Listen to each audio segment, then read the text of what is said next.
I'll tell you what I can't chuffing stand, shall I? You know when you've got to go to doctors and it's like for a personal examination and doctor's a chuffing woman.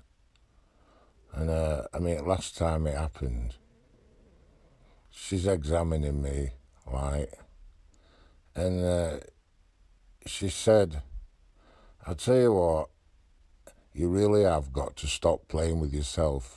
I said, why? She said, because I'm trying to examine you. She will fit like.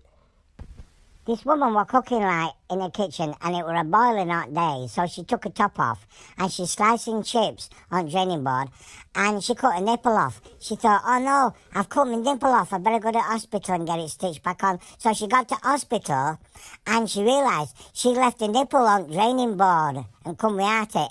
So she rung home because her husband was back by this time and she didn't want to tell him what had happened, so she said, look, I'm in hospital, just fetch everything off at draining board, don't ask me any questions, fetch everything. And he got to hospital and he fetched all this stuff and she went through it and there was no nipple. She said, I said fetch everything. He says, I have. She said, you haven't. He said, I have. I fetched everything.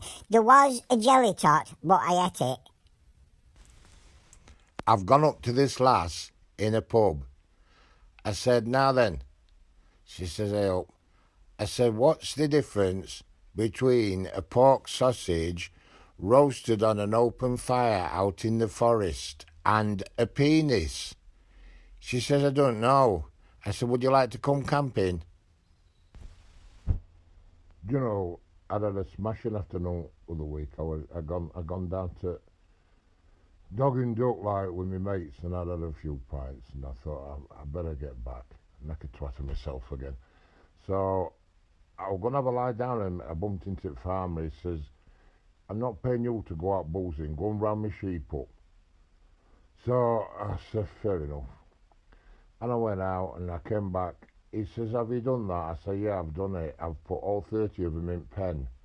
He said, I've only got 28. I said, I know, I rounded them up. Two monkeys getting in the bath, right? And one said, ooh, ooh, ooh, ooh, ooh, ooh, ooh, ooh, ooh, ooh, and other one said, well, put some cold in then. And I know monkeys can't talk, but it's still funny, isn't it? It's usually me, like, when me and Mrs. fall out, I always admit it's my fault. Sometimes it's her, but not often. In fact, once, about 4 years ago now, she didn't speak to me for 3 days because I didn't open the car door for her. I don't know what came over me. I just panicked and swam to the surface.